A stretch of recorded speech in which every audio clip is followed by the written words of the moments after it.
Bienvenidos a Observatorio Semanal. Como usted sabe, como todos los años, esta semana se celebró o se conmemoró, mejor dicho, el Día Internacional de la Mujer. Y es un tema sobre el cual aquí en Observatorio hemos mantenido una agenda presente, vigente y espero que además permanente. Y quiero preguntarles eso.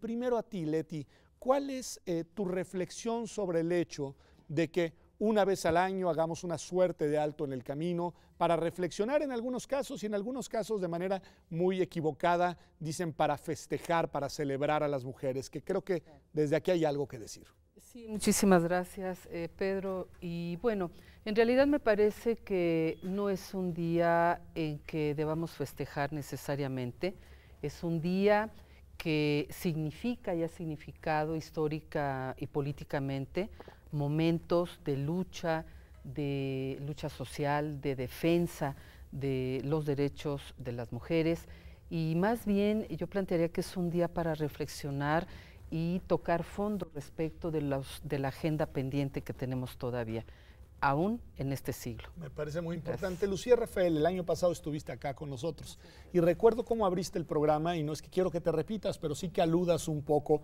al origen de la fecha del efeméride, porque eso se nos olvida y entonces luego los varones sobre todo, pero confundimos el sentido original y la razón de ser de este aniversario. Claro, tendría que agregar a lo que he agregado en los años anteriores, que es una suma de fechas fundamentales que tienen que ver con la Revolución Rusa, que tiene que ver con la presencia de las mujeres, incluso en algunas guerras, y lo que me platicábamos el año pasado, que es casi ya como una especie de, pues, de nuestra propia historia y de nuestra propia, no quiero decir mitología feminista, pero es que ocurre que en Nueva York, en determinado momento hay una fábrica en donde sin ningún tipo de derecho laboral las mujeres trabajan sin límite de horas, las encierran dentro de la fábrica, los dueños ponen cerrojos por miedo a que les roban las cosas, una fábrica de camisas.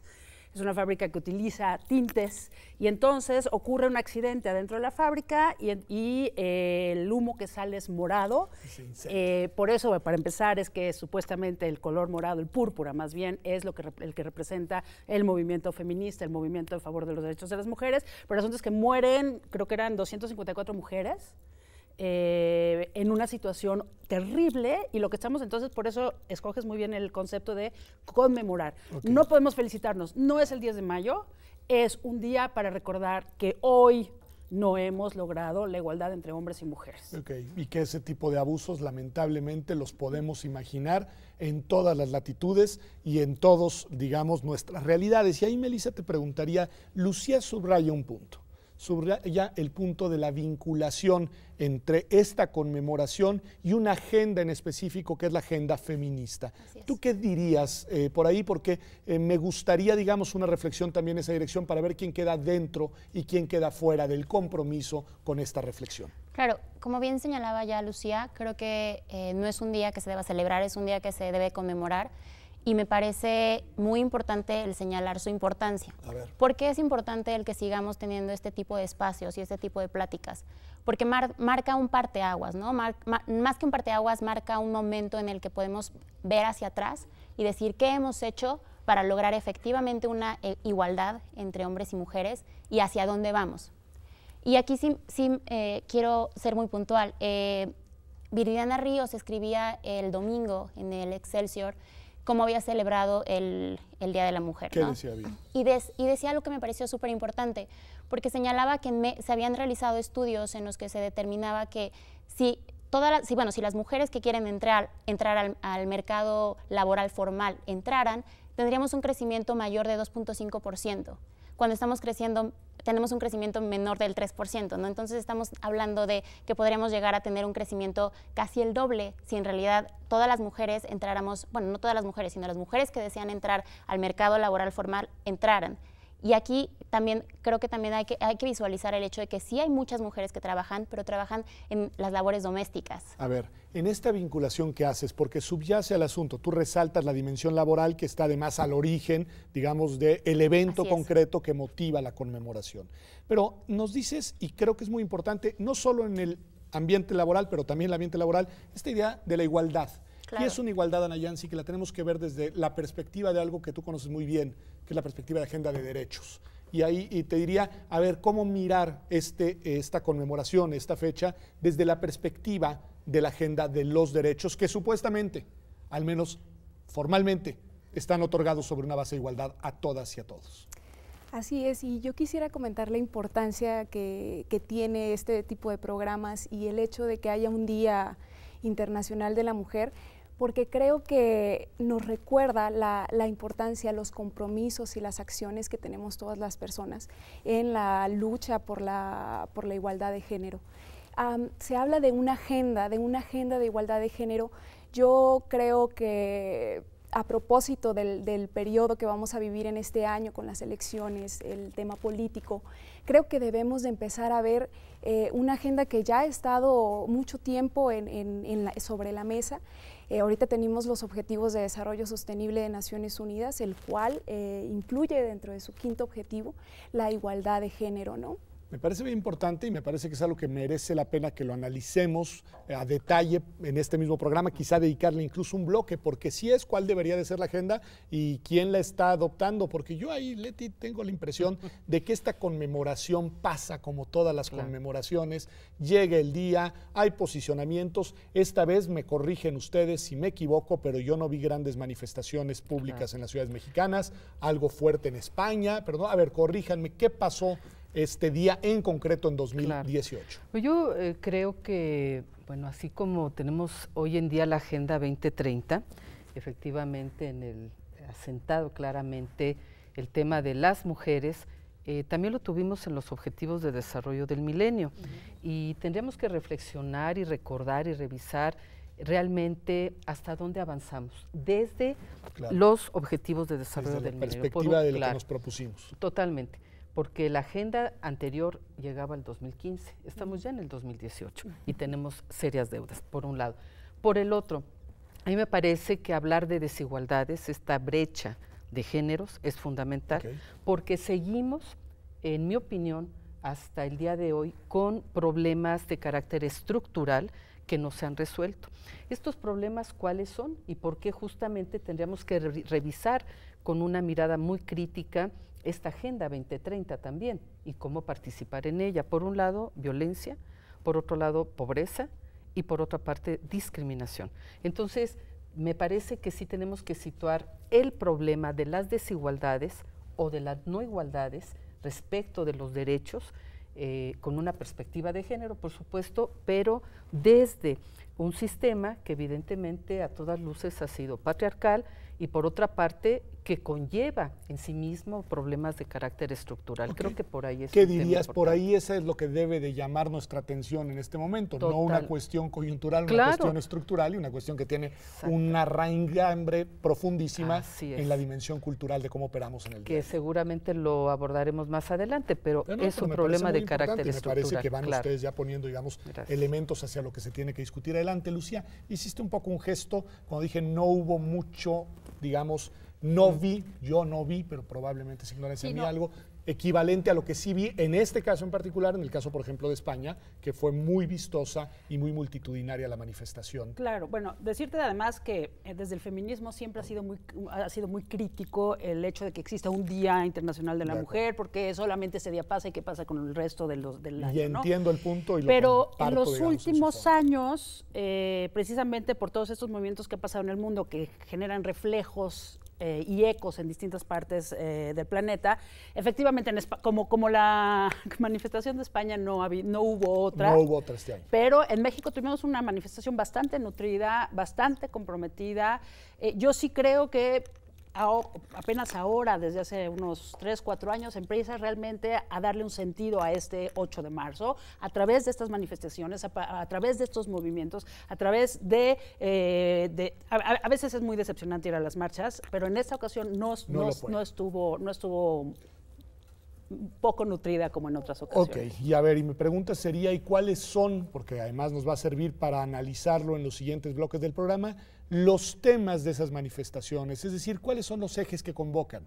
Ya nos dijeron ustedes el origen, ya nos dijeron el tema de la igualdad, de los derechos laborales, nos dijeron la necesidad de tener una agenda de género muy clara, en fin, pero ¿cuáles son los elementos cohesionadores en esas expresiones públicas? Creo que este año fue muy particular en el sentido, bueno, el 2017 y lo que va del 2018, en el sentido de, como ya bien mencionaban, la violencia y la inseguridad que vivimos las mujeres y el acoso, sobre todo el acoso. Creo que más adelante también lo podremos tocar, pero justo todo el movimiento de Me Too, la respuesta de las francesas y también todo lo que está ocurriendo en México en estos momentos con relación a las mujeres que están levantando la mano y que están diciendo que también fueron acosadas, que también fueron abusadas. Me parece que eso es lo que nos está uniendo como feministas y como mujeres a la mayoría. Tu punto de vista, Nayansi, porque me quedo con los dos temas, ¿eh? Para el siguiente bloque dediquémosle acoso y veamos qué pasó este año, y el otro veamos el tema de las violencias para dejar al final el tema de la agenda futura. Pero ¿qué otros temas tendrías tú? Bueno, si yo tuviera que pensar quizá en un elemento cohesionador, yo diría que es el hartazgo de las mujeres y los altos niveles de violencia que vivimos actualmente. Por otro lado, creo que estamos en una época donde el discurso de los derechos humanos ha permeado y ha ayudado también al movimiento de las mujeres a tomar más fuerza. Entonces creo que eso sería lo rescatable de estas marchas, que se ve un sentimiento de hartazgo, pero también de cambio, de querer cambiar las cosas. Última pregunta de 15 segundos a Lucía. Esto del hartazgo, que me parece muy, muy cierto, ¿es un hartazgo que se generaliza o es un hartazgo que se circunscribe al ámbito del universo femenino y dentro del universo femenino a las feministas? Bueno, quería nada más aclarar una cosa. El feminismo se gesta a partir del cuestionamiento de los documentos de derechos humanos, entonces no es algo nuevo en los movimientos feministas. Lo segundo es que el hartazgo se circunscribe. Gracias. Al tema, al ámbito femenino. Hay nuevos movimientos, las llamadas nuevas masculinidades, que son nuevas generaciones de hombres educados de otra forma, que se cuestionan incluso cómo llevar su propia masculinidad de otra manera, más igualitaria, etcétera. Pero el hartazgo sí se queda limitado en nuestro espacio, y es por eso que el hartazgo es tal. Y además hay otra cosa, hay una contrarreacción de las instancias y del sistema mismo contra todo lo poco que hemos podido avanzar, y eso se está volviendo totalmente arrasador. Creo que eso nos puede servir muy bien para pensar, y este tema, por ejemplo, que incomoda tanto, y que incomoda tanto sobre todo a los varones, que es el tema del acoso, su denuncia y su colocación en el centro de la agenda pública. Vamos a un corte aquí a Observatorio Semanal, y ya volvemos a hablar del tema del acoso, que sí creo que fue el tema principal del debate público en torno a la gesta feminista en el mundo el año pasado.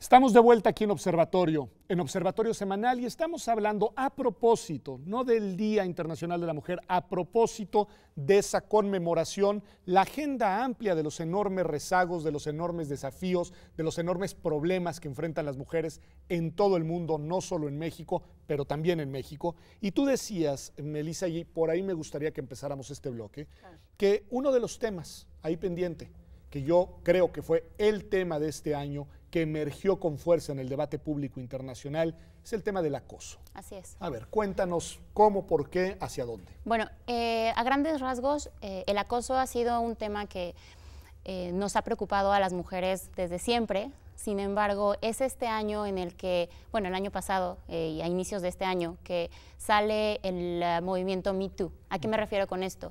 Muchas mujeres, actrices de Hollywood, empiezan a manifestar que habían sido acosadas y abusadas sexualmente por un productor, Harvey Weinstein, muy famoso en el mundo hollywoodense, y se empezaron a sumar cada vez más mujeres a este movimiento denunciando justo esta violencia sexual que habían sufrido por parte de este productor, y comenzaron a salir diferentes hombres que habían acosado a las mujeres, ¿no? Y después hubo una respuesta por parte de algunas actrices francesas sí, que decían que las mujeres de Hollywood estaban perdiendo por completo la noción de lo que era realmente acoso y señalaban que estábamos cayendo en un puritanismo, ¿no? En el que no podíamos equiparar un coqueteo imprudente o un coqueteo torpe, así me acuerdo perfecto que así lo señalaban con esa frase, con un verdadero acoso, ¿no? Que no era una violación sexual y que lo estaban dimensionando de una manera errónea. Ahora, en México, ¿qué pasa? Con todo este movimiento se presentan ciertas entrevistas con Carmen Aristegui en el que ciertas actrices, comediantes de diferentes profesiones comienzan a señalar que también habían sido acosadas sexualmente por diferentes personas, ¿no? Algunas prefirieron hacer su denuncia desde el anonimato, bueno, no señalando quién había sido su agresor, a eso me refiero, pero sí también empieza a generar un eco en la mayoría de las mujeres. A ver, es que eso es lo que quería, Leti, pero me parece muy interesante. Gracias por la reconstrucción, además de puntual, precisa. Nos queda el tema que sí quiero ver de fondo del debate entre Me Too y la respuesta francesa, pero antes, nos ha advertido con toda claridad, Melissa, que en un primer momento esto es un tema que digamos, circula en el mundo del espectáculo. ¿Qué te dice eso? A ver, ¿por qué? Mire, yo sinceramente creo que se ha naturalizado y normalizado tanto la violencia y las maneras en que se ha interactuado con estas formas estereotipadas, impuestas de ser mujer y de ser hombre, que de repente, por lo menos es una interpretación que personalmente hago, en estos escenarios se normaliza. Y en estos escenarios pareciera ser que la forma de tratar y de inclusive a veces acercarse, sugerir cosas son muy permisivas. Exacto.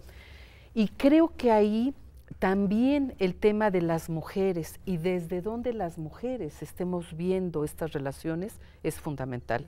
No puede ser que en ninguno de los ámbitos el acoso siga permaneciendo. Lo que sí puedo decir es que el acoso y quienes acosan en un momento dado ha sido uno de los temas que permanentemente han caracterizado a sociedades como la nuestra. Y al mismo tiempo que permanentemente han sido, digamos, desplazados de la luz pública, ¿no? Es decir, es de estos temas que no aparece, que no se dice, y por eso me llama la atención que sea desde ese circuito del espectáculo, desde el que se llama la atención. Exactamente. Y el tema empieza a permear, o más bien empieza a salir a la luz en todos los ámbitos de la vida social. Y aquí es muy interesante porque entonces en un medio y en un escenario donde pues uno jamás pensaría que las mujeres nos atreveríamos a denunciar o a visibilizar problemas, hoy se esté dando. Creo que esta es una reflexión muy interesante, a diferencia obviamente de colectivos o de organizaciones feministas que lo han hecho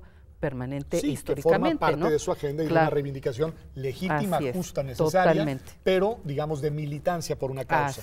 Aquí es algo más de ámbito social. Nayan, sí, a ver, este tema que sí quiero ver tu opinión, y quiero ver la de todos ustedes, pero a ver, te pregunto a ti, la respuesta francesa, y es decir, ¿cuál es tu opinión, uno, sobre que haya tenido lugar esta reacción del mundo del espectáculo francés, de las mujeres diciendo, cuidado que van a matar el cortejo, van a matar el erotismo, y por el otro lado, digamos, la reacción también muy firme y muy fuerte de quienes originalmente habían iniciado el movimiento Me Too? Bueno, yo creo que viendo estas dos posturas, yo llegué a leer en algún momento alguna crítica de cómo las mujeres entre ellas, cuando de repente sale algún movimiento, el otro le contesta. Yo creo que es parte muy natural de la discusión. Y dentro del feminismo siempre ha habido este tipo de debates entre las diferentes corrientes y puntos de vista. Yo creo que no está mal que se dé el debate y creo que también no hay una forma correcta o incorrecta de defender o de hablar estos temas. Creo que hay una diversidad y desde luego desde Hollywood se puede quedar claro el punto de vista de las actrices y también desde Francia, pero creo que hay que entrar al debate. O sea, tú dices que lo importante es que el tema esté sobre la mesa, que se discuta, que se delibere y no hay una sola postura. Recuerdo que aquí la abogada general de la UNAM, Mónica González, a propósito de este tema decía algo que te pregunto, Lucía, tiene que ver con esta reflexión de Nayansi, decía, el problema no fue que no se pueda discutir, el problema es que no era el momento. Dijo la doctora Mónica González, era un momento de cerrar filas, de cerrar filas porque se estaba colocando sobre la mesa un tema que había estado permanentemente bajo el tapete y entonces, una vez que se hizo público, era un momento de decir, hoy sumamos, mañana discutimos. ¿Qué piensas? Me llevaste a otro lado de lo que estaba pensando respecto a lo que han dicho mis compañeras, pero esa es la labor del entrevistador. Y es adorable. No, cierro filas con Mónica en ese sentido. Okay. Tenemos un problema al respecto. Como sabemos, no hay un feminismo, hay varios feminismos. Y tenemos derecho a hacer críticas las unas con las otras, pero es algo que pasó recientemente con una de las grandes feministas históricas que no voy a nombrar, que fue linchada por la mayoría de las feministas recientes, me refiero a las más jóvenes, por quizás un error de táctica que realizó en nuestra querida universidad. Sí, un evento en el que puros varones hablaban con ella sobre feminismo. Exacto, yo podría hacer crítica respecto a su decisión, pero lo que me parece muy preocupante es eso, es que se da linchamiento porque en vez de cerrar filas, lo que hacemos es atacar a la persona que consideramos que representa quizás una serie de valores no feministas dentro de, o piensa que ese gesto en particular, para no criticar a la persona sino al gesto, representa una serie de valores que no tienen que ver con el feminismo. Pero lo que sí ocurre cuando hacemos estas cosas es que nosotras nos estamos atacando, no nos damos cuenta que de por sí hay todo un patriarcado que está furioso por los avances que estamos logrando y que nos van a aplastar. Me parece interesante porque es este tema de subrayo la diferencia en vez de las amplísimas coincidencias que nos permitirían caminar juntas. Y Leti, esto que dice Lucía, lo último es fundamental, ya había salido en el bloque anterior, es decir, cuando estos temas emergen, las resistencias se activan. Y en una cultura patriarcal como la nuestra, las resistencias son muchas. Y yo he escuchado una cantidad de objeciones y tomas de postura que además van por la senda de seguir manteniendo fuera del debate público un tema que incomoda tanto a una sociedad como la nuestra. ¿Qué decir de esto? Yo creo ahí, sinceramente, que, bueno, yo lo vería desde una perspectiva de género, ¿no? Me parece que el tema no es un asunto solamente privativo de las mujeres. Es decir, en la medida en que haya una coparticipación, que entendamos, por situarlo así, género femenino, masculino, en esas nuevas masculinidades que tenemos que transformar y cambiar los escenarios, creo que vamos a avanzar, por un lado. Por otra parte, claro que hay resistencias. ¿A quién le va a gustar que estereotipos, insisto en ello, o prototipos de ser hombre-mujer cambien? Y roles que ya están, digamos, incorporados en la dinámica y que siempre eran así, ¿no? Y si me lo permiten, yo también diría, inclusive hasta políticamente, no es conveniente. ¿Por qué? No es conveniente porque... ¿Para quién? Claro, para quienes han ejercido históricamente el poder, que no han sido las mujeres. Entonces, bueno, a lo mejor esto lo podríamos revisar más adelante, pero creo que por ahí es el tema. Me parece muy importante, dejémoslo anotado para el bloque en el que veremos como la agenda hacia adelante. He escuchado, y yo sé que a mí me cuesta obviamente la empatía desde la visión de lo femenino, pero también me gustaría escuchar cuánto les cuesta a ustedes la empatía con la visión desde lo masculino, porque desde el lado de los hombres sensatos, no de los machos recalcitrantes, he escuchado también como mucha inquietud de decir, no comprendo en qué momento gestos que no pretenden ser violentos, ni invasivos, ni intrusivos, terminan siendo interpretados como acoso. ¿Qué decir ahí? Mira, me parece que tocas un tema bien interesante, porque justo es la pregunta de los hombres aliados, ¿no? ¿Por qué un gesto de galantería podría llegar a ser interpretado como acoso?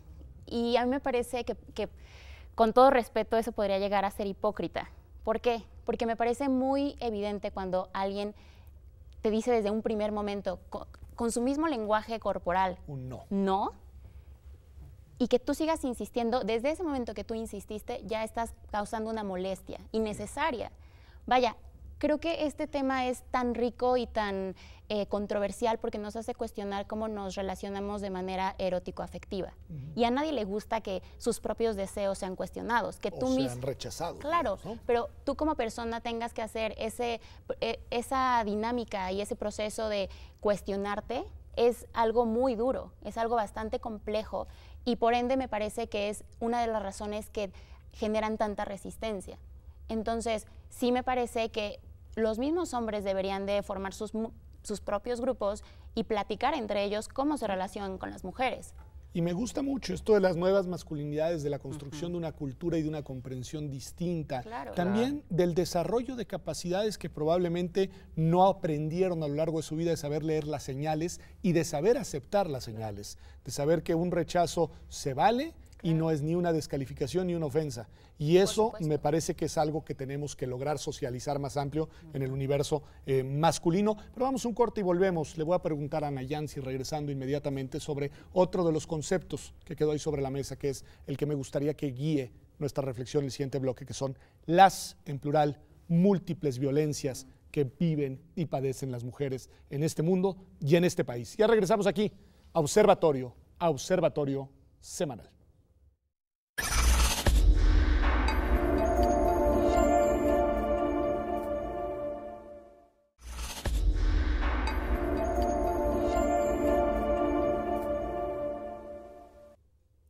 Estamos de vuelta aquí en Observatorio Semanal. Estamos hablando de la situación de las mujeres en el mundo. Déjenme salirme de la fecha del calendario en la que se conmemora el Día Internacional de la Mujer. Y después de haber platicado sobre los orígenes del tema, después de haber pensado el tema del acoso y de haber analizado por qué este año emerge como un tema de debate público internacional, quedó pendiente el tema de las violencias. A mí, Ana Yancy, lo primero que te diría es, ¿qué reacción te provoca el utilizar el tema de la violencia en plural, las violencias contra las mujeres?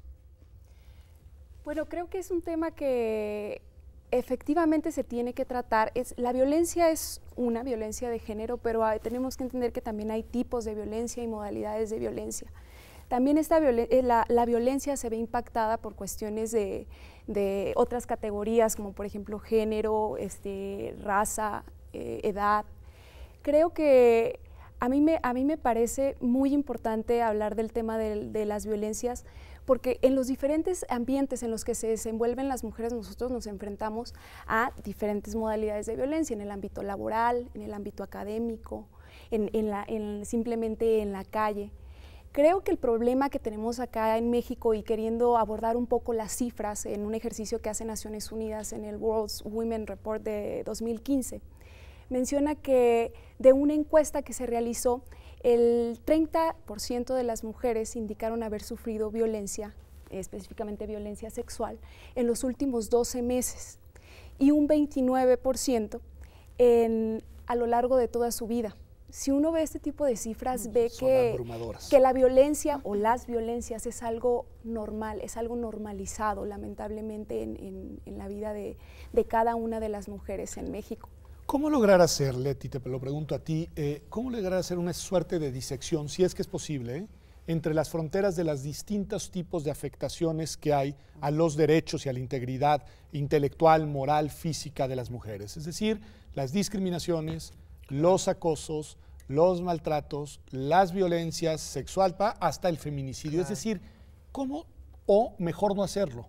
Mejor tener, digamos, como una categoría amplia de violencia en la que podamos categorizar de manera conjunta todos este tipo de fenómenos. Pero yo creo que es una pregunta impresionante, la verdad, porque tendríamos que revisar de verdad de fondo o a fondo. Y vuelvo a la parte de las estructuras, los problemas de fondo que tenemos, que han dado lugar a estas violencias extremas. Y sí, yo coincido, son violencias prácticamente, porque son diferentes los espacios, los entornos en donde las mujeres son violentadas o somos violentadas. Hoy en día, y perdón que un poco, a lo mejor no directamente, pero en esta reflexión de, por ejemplo, es que hay hombres que también sufren violencia de género y mujeres sí, pero hoy en día 7 de cada 10 mujeres. Los porcentajes son impresionantes. Los porcentajes las encuestas hablan por sí solas. Y la cultura patriarcal, machista, misógina también. Ese es un tema. El otro tema, insisto, son las desigualdades impresionantes, las brechas que existen en el ámbito laboral, científico, cultural, económico, inclusive hasta para atender a las familias. Ahí hay una brecha importantísima entre hombres y mujeres, es decir, el tiempo que se invierte realmente y que además no es reconocido, no es remunerado, ni mucho menos. Bueno, y el tema de las violencias es un problema, insisto, estructural. En la medida en que no haya un marco, me atrevo a decir, pues hay marcos normativos, pero realmente, no sé, un espacio, un entorno en donde culturalmente de verdad trabajemos de conjunto para modificar estos escenarios socioculturales, las violencias no van a acabar. La pregunta, y yo me la he hecho como trabajadora social, la pregunta es, ¿por qué la extrema violencia que hoy estamos viviendo? De la violencia familiar a los feminicidios. Es impresionante. Esa reflexión por lo pronto, ¿no? Lucía, seguramente tienes una reflexión sobre el punto. Sin más, en esta ocasión te pregunto tu reacción. Yo pienso que todo tiene que ver con tú lo mencionas mucho, Leti, lo acaba de decir, es un tema es estructural, es cultural y tiene que ver con una cultura de la dominación. Okay. El otro día teníamos a Leonardo Olivos, que es especialista en diversidades sexogenéricas, en un seminario que tenemos en Jurídicas, y él presentó un trabajo sobre los hombres que les temen a otros hombres. Es decir, no voy a hablar de que a los hombres también les golpean a las mujeres, etcétera. Eso queda fuera, me parece hombres frente a hombres. Hombres frente a hombres que viven una situación de dominación. Entonces, yo muchas veces en mis clases de género digo que en vez de llamarse teoría de género, debería ser teorías de la dominación, porque es una cultura de la dominación que permea en todos los niveles y en todos los estratos. Una pregunta sobre el caso concreto y sobre el punto, nada más para contextualizar la reflexión. ¿Se trata de hombres que les temen a otros hombres, pero que son, por ejemplo, heterosexuales, homosexuales, es decir, o simplemente lo que varones mencionaba frente a Nayeli varones? hace rato, que se llama interseccionalidad. Okay. Es decir, hay ciertas situaciones que te ponen en una situación de inferioridad o no de sumisión, pero sí de suprarrelación, que hace que ciertos hombres en esta cultura actual en la cual todo está construido para, mi hermano Pablo diría, bienvenido al estado, ay, se me olvidó la palabra, es que no falta, que al estado corporativo, es decir, todo está construido para una esfera dominante, con un modelo determinado. Y los hombres también temen a ciertos hombres, las mujeres somos el chivo expiatorio por naturaleza. En derecho romano seríamos incluso el apéndice del sujeto de derecho. Entonces, es toda una construcción que subsiste hasta nuestros días tal cual y mucho más acendrada. A ver, me parece interesantísima esta visión más amplia, digamos, más provocadora de Lucía, pero sí te pregunto, Milisa, ¿no corremos el riesgo, si centramos nuestra atención en el problema de la estructura de dominación en general, de invisibilizar la particularidad de los legítimos reclamos de las mujeres en concreto por sus derechos? A ver, yo coincido en este punto, dado que me parece que el Estado en sí es una misma estructura de poder, okay, que se va replicando en los hogares. Entonces, si nos encontramos que tenemos un Estado patriarcal, un Estado heteronormado además, en donde las niñas, mujeres, adolescentes que sufren violencia sexual no pueden acceder a la interrupción legal del embarazo, misma que se encuentra dentro de la normatividad nacional, y que todos los organismos internacionales le han señalado a México que tiene que modificar toda su normativa para que las mujeres que sufren de violencia sexual puedan acceder a la interrupción legal del embarazo, pues aquí ya nos encontramos con que tenemos a un Estado que está demostrando cómo se comportan todos los individuos en sus hogares. Entonces, aquí sí me gustaría señalar algo bien puntual. Sí, si bien existe violencia tanto para los hombres, vivimos en un país de Ayotzinapas, vivimos en un país de Tlatlaya, vivimos en un país muy dolido, muy lastimado, no podemos dejar de visibilizar cómo matan a las mujeres, por qué matan a las mujeres, qué tipo de mujeres matan, qué características físicas son las mujeres que escogen para ingresar a las redes de trata. ¿Por qué señalo esto? Porque apenas salió un estudio me parece que es Data Cívica o Data 4, no recuerdo, que lidera José Merino, lo publicaron en Animal Político y señalaban precisamente que las mujeres que son desaparecidas son mucho más altas que la media, son mucho más delgadas que la media, tienen ciertos rasgos que si uno comienza a analizar, nos llevan a a señalar a un patrón constante, justo, un que patrón parte de un que es estereotipo y que además tiene una vinculación con la dimensión sexual, por sin supuesto, duda. por supuesto. Leti, una reacción a esto con una pregunta adicional, que es un puntillo que tiene que ver con esto. Por supuesto que denunciar el drama de la violencia en general y el drama de la violencia contra los jóvenes es tremenda también, digamos, cuando uno analiza los datos de los varones en una cierta edad que están siendo asesinados en el país. Eso no quiere decir que uno no pueda reclamar lo otro. Claro. Simplemente lo que hay que hacer creo que es diferenciarlo y reclamarlo con la misma fuerza y por sus méritos y razones propias. ¿Qué dirías de eso? Sí, bueno, son indudablemente procesos y situaciones diferentes, ¿no? Es decir, se asesina o se mata a una mujer por este tipo de razones y otras. Por ser mujer. Claro, por el hecho de ser mujer. Esto tiene que ver obviamente con lo que conocemos como la misoginia, es decir, el odio a las mujeres. Y en ese sentido habría que ver por qué a jóvenes, adolescentes, hombres, en un momento dado, se les agrede. A mí me parece que son dos situaciones diferentes. Uno es el contexto, indudablemente, en el que hoy en esta mesa hemos reflexionado y hemos planteado dónde está colocada la mujer en sociedades como la nuestra, y otro es el tema de adolescentes, hombres que viven seguramente con otros temas, no con sé, marginalidad, pobreza, adicciones, lo cual etcétera. También es dramático. Exacto. Pero son dramas que hay que aquilatarlos Totalmente. Por sus propios méritos. Totalmente, así es. Lucía Lucía, vas. Sí, en muchos de los casos, incluso en el caso de los hombres, esa es la feminización de lo masculino, cosa que es insoportable. Claro. Y la fragilización de lo masculino, que son estos jóvenes que están en una situación de absoluta vulnerabilidad, pasa por esa feminización. Yo creo que es un buen que punto, es decir, porque la constante sería la misma. Ana Yancy, supongo que estás de acuerdo, te pregunto en qué hay. Definitivamente creo que no se deben de confundirla. Es muy fácil que suceda acá en México ante el desconocimiento de la igualdad de género y dado que vivimos en un contexto de violencia generalizada en México, esto lo han dicho los organismos internacionales, sí, pero creo que es muy importante siempre mantenernos firme en la diferencia que hay en la violencia que sufren los hombres y en la violencia específica por género que sufren las mujeres. Estoy totalmente de acuerdo con ustedes porque además creo que el hecho de intentar englobar una cosa sobre la otra también puede ser la expresión de un patrón cultural que reproduce precisamente esa visión patriarcal del mundo. Pero tengo que hacer un corte porque la televisión es cruel y les voy a preguntar en el último bloque de Observatorio la agenda, pero se los voy a problematizar preguntándoles si esa agenda la ven ustedes en donde yo no la veo, que es en la agenda de las propuestas políticas de las y los candidatos a los muchos cargos de elección popular que estarán en juego el julio próximo aquí en México. Pero ya volvemos aquí a Observatorio Semanal. Quédese con nosotros.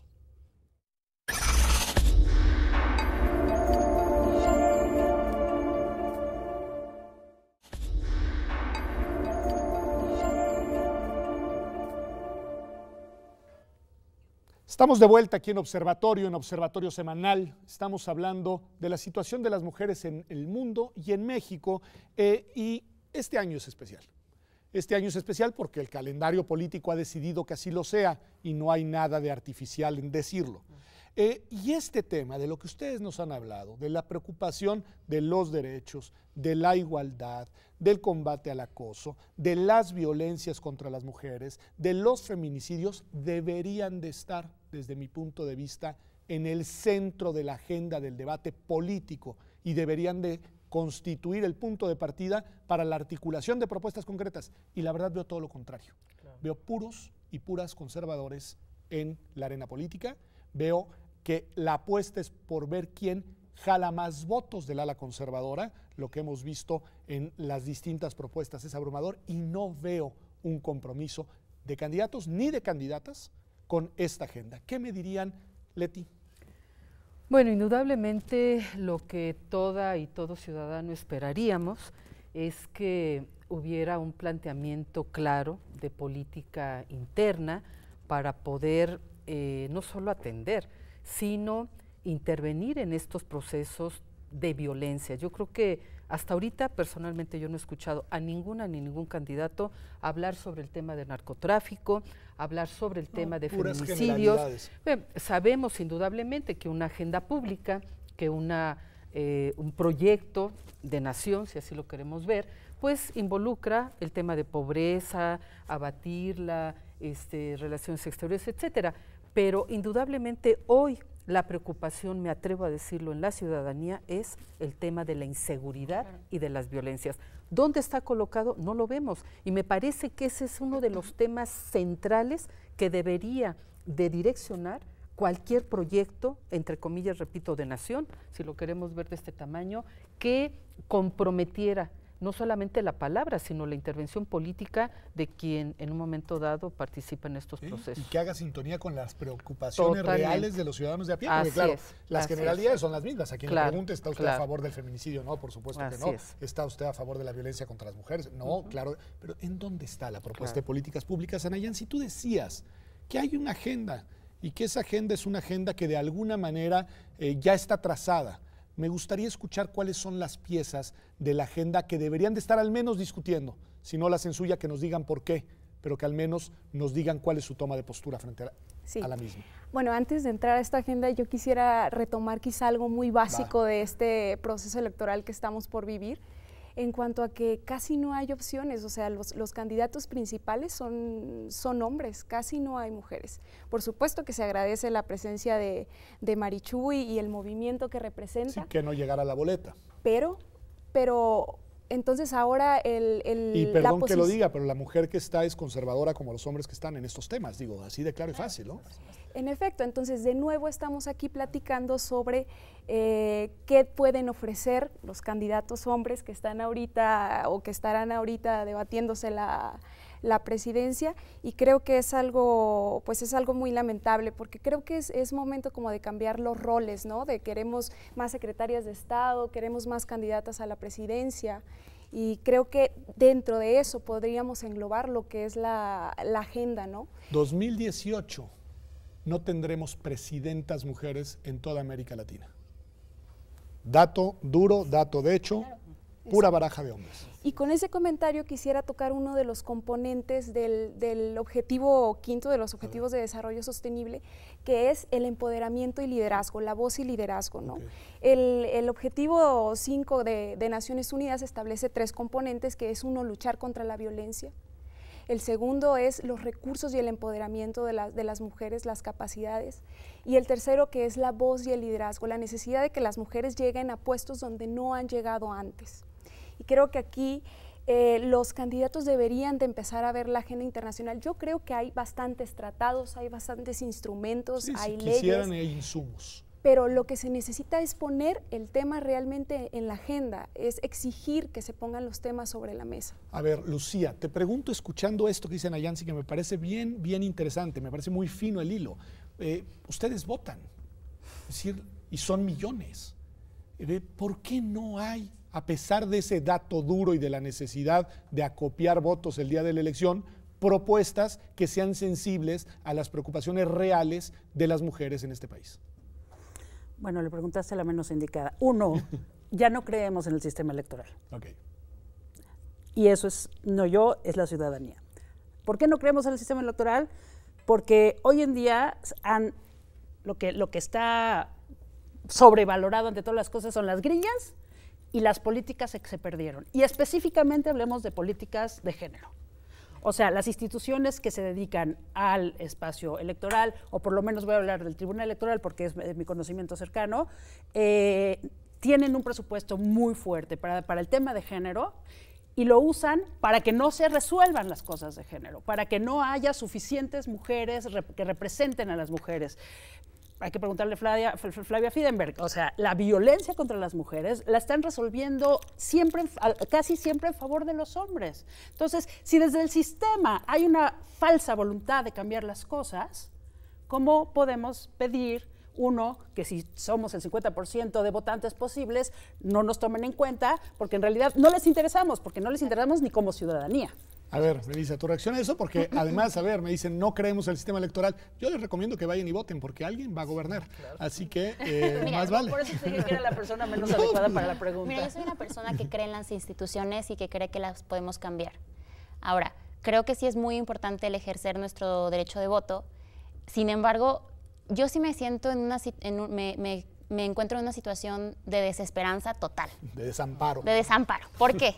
Porque tenemos candidatos y al parecer va a haber una candidata que la única forma en la que nos visibilizan a las mujeres es como madres.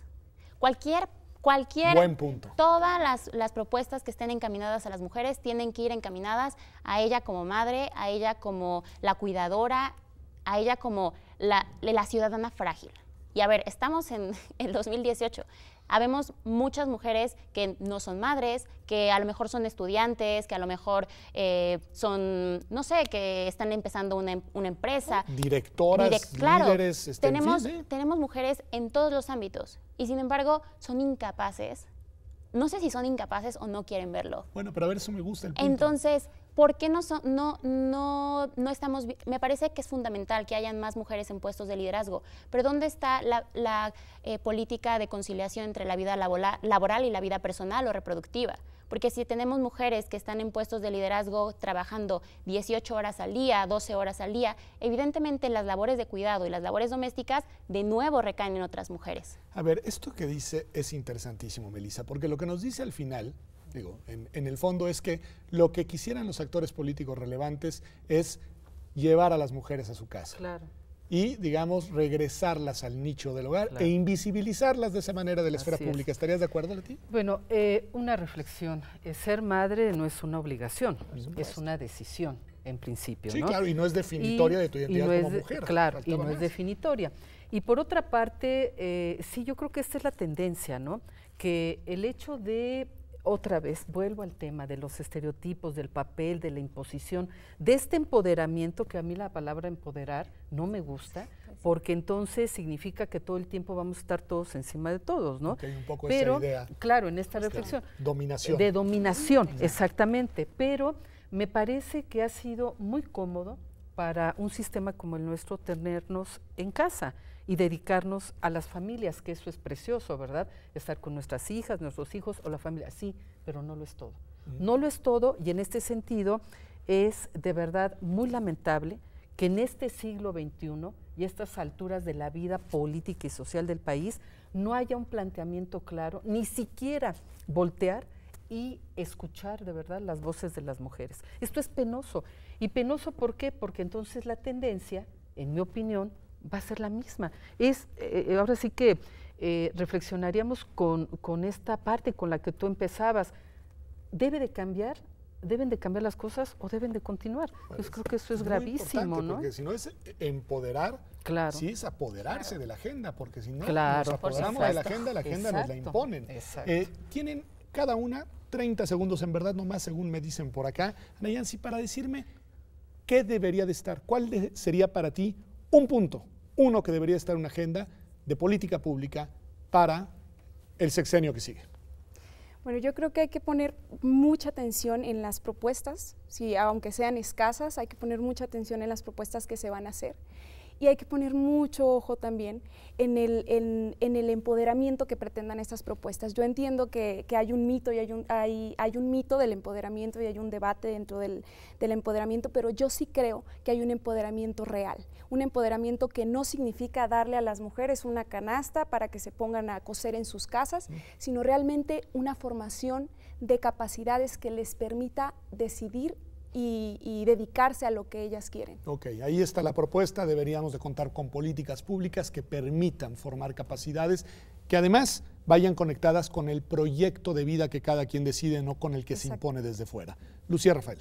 Lo más general, es un tema de educación. O sea, necesitamos transversalizar todos los programas de educación con perspectiva de género, para que desde chiquitos hacia las próximas generaciones podamos aspirar algún día a tener otro tipo de país. Me gusta y me parece importantísimo, suena lugar común, pero en realidad es la médula del pero asunto. es el origen. Totalmente de acuerdo. Leti. Bueno, yo hablaría de dos temas, además de lo que Lucía muy acertadamente ha planteado. Primero, la seguridad y derechos humanos, y por otro lado, el tema de la inclusión social, ¿no? Creo que me parece fundamental. Fundamentales. Así es. Seguridad en todos los ámbitos de la vida y inclusión social, que no es empoderamiento, es reconocimiento al lugar lugar que a cada quien le toca en la sociedad en la que vive. Melissa. Yo señalaría 2 puntos. Autonomía, incluyendo autonomía reproductiva, autonomía para decidir nuestro proyecto de vida y apropiarnos del espacio público. ¿Por qué? Porque necesitamos caminar seguras, necesitamos ciudades que estén pensadas para que nosotras caminemos, necesitamos vivir seguras, simplemente vivir. Pues me parece magnífico, en verdad, gracias a las 4. A mí me parece una delicia platicar con ustedes. Estoy además del lado de ustedes, esa es quizá la ventaja o el problema, pero gracias por habernos acompañado y no me espero hasta el próximo año para invitarlas aquí a Observatorio. Gracias a usted por habernos acompañado. Nos vemos aquí, como todas las semanas, el próximo domingo en TV UNAM. Justa.